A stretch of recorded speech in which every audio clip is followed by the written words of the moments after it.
Bonded warehouse और duty paid warehouse, again ये पूछने का चांस इसका भी रहता है, बट सिंस इसके पॉइंट्स कम है, 10 पॉइंट्स नहीं है, तो इसको समझ लो।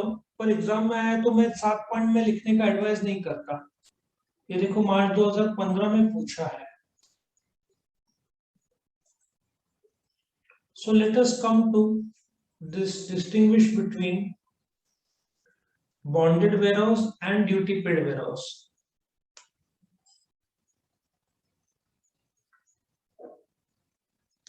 तुमको ऑलरेडी मैंने बताया है कि बॉन्डेड वेयरहाउस वो वेयरहाउस है। सो सबसे पहले क्या बोलोगे, मीनिंग, ठीक है, पॉइंट तुम्हारे सामने आ रहा है। बॉन्डेड वेयरहाउस वो वेयरहाउस है जहां पे goods are stored but duty is not paid. Duty मतलब custom duty.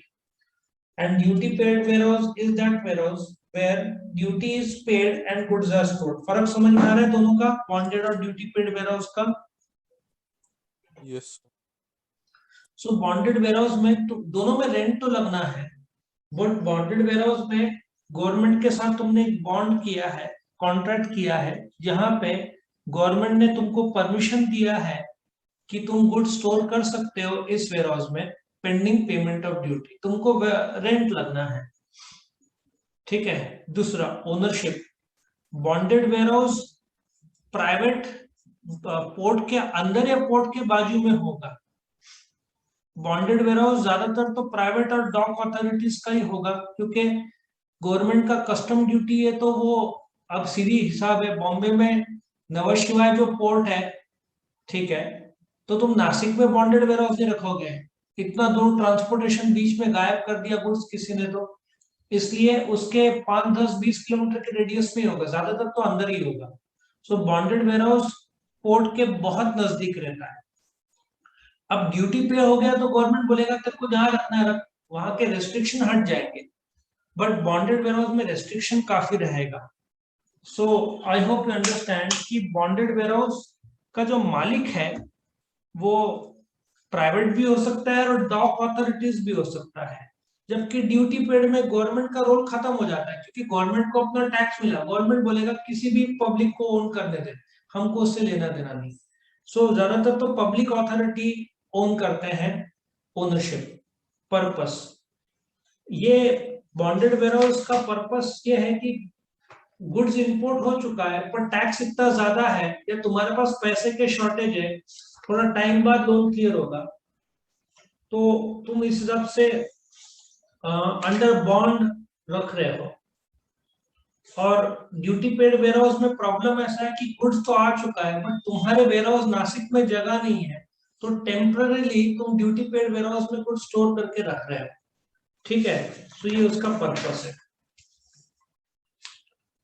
Next, location. Their location जैसे मैंने बताया, पोर्ट्स या डॉक्स के अंदर या उसके एकदम बाजू में होगा तो बॉन्डेड वेयरहाउस। और ड्यूटी पेड डॉक्स के अंदर नहीं होगा, क्योंकि डॉक्स के अंदर बॉन्डेड वेयरहाउस के लिए जगह रखा जाएगा, और जो ड्यूटी पेड है वो डॉक्स के बाजू में होगा। सबको समझ में आ रहा है, ये सब नो? Yes sir. अच्छा, बॉन्डेड वेयरहाउस में क्या हो सकता है, तुमने गुड्स इंपोर्ट किया, बॉन्डेड में रखा, वहां से भी एक्सपोर्ट किया, ये भी पॉसिबिलिटी है। जबकि वंस ड्यूटी पे कर दिया तो ज्यादातर चांस है कि तुम उसको अपने नासिक में लेकर आओ। लेकिन हो सकता है बॉन्डेड वेयरहाउस में तुमने नवा शिवाय पोर्ट में इंपोर्ट किया, नवा शिवाय पोर्ट में, वहां पे बॉन्डेड वेयरहाउस में अंडर बॉन्ड रखा और फिर उसको री एक्सपोर्ट किया। एक कंसेप्ट है जिसको हम ड्यूटी ड्रॉबैक बोलते हैं। ड्यूटी ड्रॉबैक में एक ऑप्शन है कि ड्यूटी पे करो और फिर वापस मिलता है, या तो फिर तुमने इंपोर्ट किया, ड्यूटी भरा नहीं और उसको री एक्सपोर्ट किया, तो गवर्नमेंट को तुमने बोल दिया कि सिंस तुमने वो कुछ एक्सपोर्ट किया तो ड्यूटी उस पर लागू नहीं होता, तो वो एक पॉसिबिलिटी हो सकता है, करेक्ट। सो बॉन्डेड वेयरहाउस में री एक्सपोर्ट होने का चांस रहता है, ड्यूटी पेड में री एक्सपोर्ट लगभग नहीं होगा, तुम नासिक में लेकर आओगे। डिलीवरी, याद रखो, बॉन्डेड वेयरहाउस में तुमको गुड्स का डिलीवरी तभी मिलेगा जब तुम ड्यूटी, इंपोर्ट ड्यूटी पे करोगे। और ड्यूटी पेड वेयर हाउस में तो सिर्फ रेंट भरना है। Of course bonded warehouse में रेंट भी भरना है और ड्यूटी भी भरना है, लेकिन ड्यूटी पेड वेयर हाउस में तुमने रेंट पे किया, तुमको तुरंत गुड्स मिल जाएगा।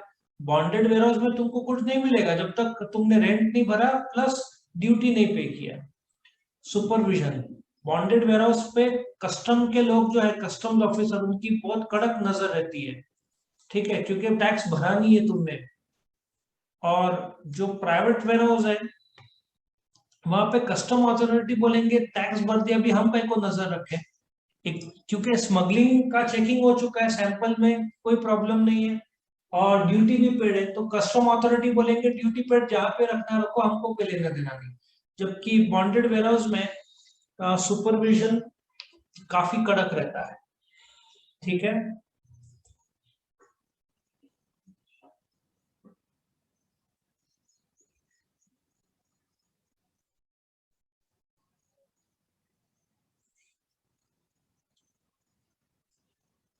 अभी इसका मैंने एक स्टोरी बनाया हुआ है, एक लग्जरी कार शोरूम का। तुमने सुना है अरब शेख, ये क्या नाम है इसका, दुबई शेख का नाम सुना है?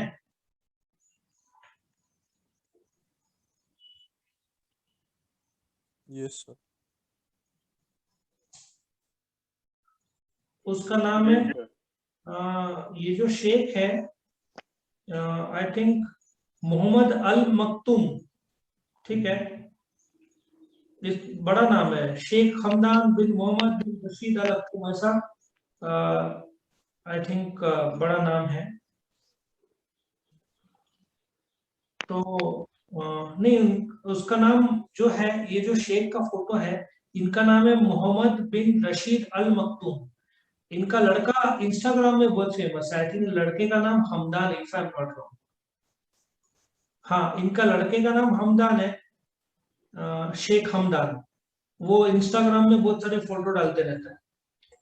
उसके इनके पास 7,000 कार है। सुना है तुमने? सुना है? सर। तुम दुबई में, यस सर।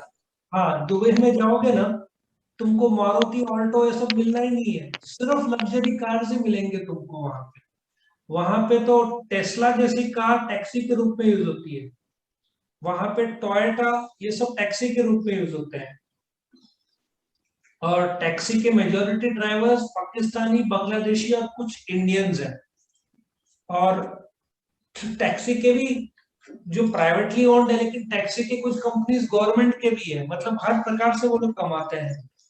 सो अरब शेख, अगेन इसके बारे में काफी डिटेल है बोलने के लिए, but I keep it short. ऐसा सोचो, अरब जो शेख है मोहम्मद बिन मक्तूम, इनके पास 7,000 कार है। उनका हॉबी है, उनका पर्पस है हॉबी। और वहां पे एक ऐसा यार्ड है जहाँ पे जो स्पोर्ट्स कार है वो लोग सेकेंड हैंड बेचते नहीं है, वहां पे अपमान माना जाता है। इफ शेख ने, तुमने मर्सिडीज यूज की 50 लाख की, और 3 साल बाद तुम बेचना चाहते हो, तो तुम कितने में बेचोगे? करीबन 20 लाख में। Do you agree? Do you agree? 20 lakh में बेचोगे? Yes sir. वहां पे कोई बेचता नहीं है, बहुत बड़ा अपमान माना जाता है कि तुम गरीब हो माना जाता है। वो लोग क्या करते हैं, स्क्रैप यार्ड में जाके रख देते हैं कार, मतलब, और उसको, मतलब जरा सा भी एक्सीडेंट हुआ ना, वो लोग उसका इंश्योरेंस क्लेम नहीं करते, फेंक देते कार। और कई सारे तो शेख रास्ते में छोड़ देते कार, फिर उसको लेके जाके स्क्रैप यार्ड में लोग उसको बोलते हैं स्क्रैप कर देते हैं। सो ये लोग सेकेंड हैंड नहीं बेचते। सो उनका पर्पस है hobby, collecting cars. The location of cars is behind his house in the warehouse. इनका हाउस नहीं, महल है, पैलेस है बहुत बड़ा। पैलेस के अंदर कोई जा नहीं सकता, लेकिन मुझे अंदाजा है कहाँ पे था पैलेस, दुबई में है। वैसे यूनाइटेड अरब एमिरेट्स में 7 स्टेट्स है, उस सब स्टेट्स के यही हेड है, मोहम्मद बिन मोहम्मद, ठीक है। सो और इंडिया का यूनाइटेड अरब एमिरेट्स से बहुत अच्छा संबंध है। तो और अभी इन्होंने इंडियन ट्रैवलर्स पे काफी रेस्ट्रिक्शन थे, अभी थोड़ा आसान कर दिया है। सो अरब शेख 7,000 कार का मालिक है। उनका पर्पस है हॉबी, कार कलेक्शन। उनका घर, महल के पीछे उनका लोकेशन है जहां पे उनके कार रहते हैं। Half of the warehouse ऐसे सोचो कार मार्केट है। वहां पे मुझे याद है मैं ट्रैवल कर रहा था तो लाइन से शोरूम एक एरिया है, मुझे ख्याल नहीं आ रहा है कौन सा एरिया, बट सब लग्जरी कार्स। देखो तुमको तो तुमको ऐसा मारुति और ये सब hyundai की कम मिलेंगे, तुमको सब रोल्स रॉयस और फरारी और लंबोर्गिनी, ठीक है ना, ऐसे टाइप के टेस्ला, ये सब तुमको मिलने हैं। तो ऐसा सोचो, घर के पीछे लोकेशन उनका वेयर हाउस है, ऐसा सोचो है नहीं, आधा वेयर हाउस कार मार्केट है जहां पे वो बेचते हैं फ्रॉम, और उस वेयर हाउस से वो डिलीवरी देते हैं इंपोर्टेड कार्स का under strict supervision. So Dubai का जो शेख है, अरब शेख, वो 7,000 कार के मालिक है। उनका पर्पज है हॉबी कलेक्टिंग कार्स। उनका जो कार्स कहाँ रखते हैं, महल के पीछे उनका एक लोकेशन है जहाँ वेयर हाउस रखते हैं। Half of warehouse market के तौर पर यूज होता है, जहां से वो लोग, जो लोग कार खरीदते हैं उनको डिलीवरी देते हैं स्ट्रिक्ट सुपरविजन के पास। एक्चुअली ये फोटो उनकी का वेयर हाउस का है जो मैंने यहाँ पे दिया हुआ है।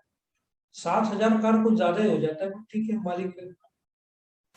समझ में आया सबको ये सब नो? Yes sir. वीडियो पसंद आया तो लाइक कीजिए, अपने फ्रेंड्स के साथ शेयर कीजिए, उनका भी फायदा हो, और चैनल को सब्सक्राइब कीजिए। Thank you.